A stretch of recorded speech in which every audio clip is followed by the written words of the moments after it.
Құйрық майды осы әдіспен жасап, күнделікті таңертең тұтынатын болсаңыз, иммунитетіңіз, ішек құрылыс жұмыстарыңыз жақсаратын болады. 3 түрлі дәммен дайындалу әдісін көрсететін боламын. Ең алдымен құйрықты тазалап жуып, 3-4 сағатқа кішкене ғана тұз сеуіп қойып қойдым. Әрі қарай 2 түрлі табаға пісіріп аламыз. Біреуіне пияздың қабығын жуып салдым. Екеуіне бірдей тұз, бұрыш, лавр жапырағын салдым бір штуктан.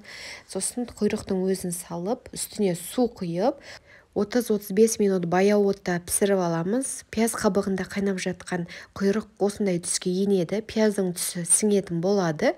Екеуінде сүзіп аламыз. Құйрықты толығымен суытып, чеснок, кориандр, тұз, бұрыш бәрін осылай видеодағыдай араластырып, әр құйрыққа осылай жағып шығамыз. Тұзы көп болып кетеді деп уайымдамаңыз. Құйрық майдың өзіне керек тұзды ғана сіңіретін қасиеті бар. Құйрықтың бір бөлігін мен осылай паприкаға аунаттым. Сосын контейнерлерге салып, тоңазытқышқа қойып, тұтынып жей берсеңіздер болады. Өте дәмді шығады және өте ерекшеленетін болады дәмі. Міндетті түрде жасап тұтынып жүріңіздер.